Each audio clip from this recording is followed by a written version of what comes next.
السلام عليكم. لا تنسوا الاعجاب بالفيديو والاشتراك في القناة تشجيعا لنا لنستمر بنشر المزيد ان شاء الله.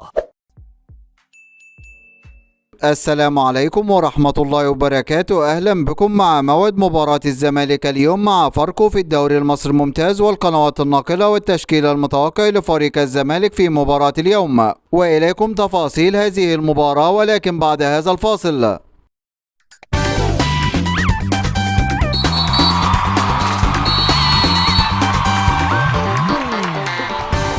يستعد فريق الزمالك لمواجهة فريق فاركو في مباراة اليوم، وذلك في إطار مواجهة الجولة 34 والأخيرة من بطولة الدوري المصري الممتاز. وقد انتهت مباراة الدور الأول بين الفريقين بهزيمة فريق الزمالك من فريق فاركو بنتيجة 3 أهداف مقابل لا شيء، ويحتل فريق الزمالك المركز الثالث في جدول ترتيب الدوري المصري برصيد 59 نقطة من 33 مباراة، فاز في 17 مباراة وتعادل في 8 مباريات وهزم في 8 مباريات، ليكون الفارق 19 نقطة بينه وبين فريق الأهلي متصدر جدول الترتيب برصيد 78 نقطة، بينما يحتل فريق فاركو المركز العاشر في جدول ترتيب الدوري المصري برصيد 41 نقطة من 33 مباراة، فاز في 9 مباريات وتعادل في 14 مباراة وهزم في 10 مباريات، ليكون الفارق 18 نقطة بينه وبين فريق الزمالك. وسوف تنطلق هذه المباراة اليوم الأحد الموافق 16 يوليو 2023 16/7/2023 في تمام الساعة 7:30 مساء بتوقيت تونس والمغرب والجزائر، 8:30 مساء بتوقيت السودان وليبيا وفلسطين،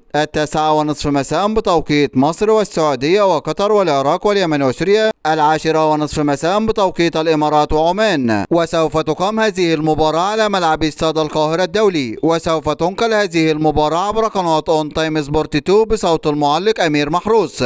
وإليكم الآن التشكيل المتوقع لفريق الزمالك في مباراة اليوم: في حراسة المرمى محمد صبحي، وفي خط الوسط حاتم سكر ومحمد عبد الغني ومصطفى الزناري وعمر جابر، وفي خط الوسط محمد أشرف رؤى وسيد عبد الله نيمار وأحمد بالحاج، وفي خط الهجوم إبراهيم نضاي وأحمد سيد زيزو وسيف الدين الجزيري. هذا كل ما لدينا عن موعد المباراة، وانتظرونا في موعد مباريات قادمة بإذن الله تعالى، ولا تنسوا دعم الفيديو بلايك والاشتراك في القناة وتوقع نتيجة المباراة في التعليقات أسفل الفيديو. دمتم في أمان الله، والسلام عليكم ورحمة الله وبركاته.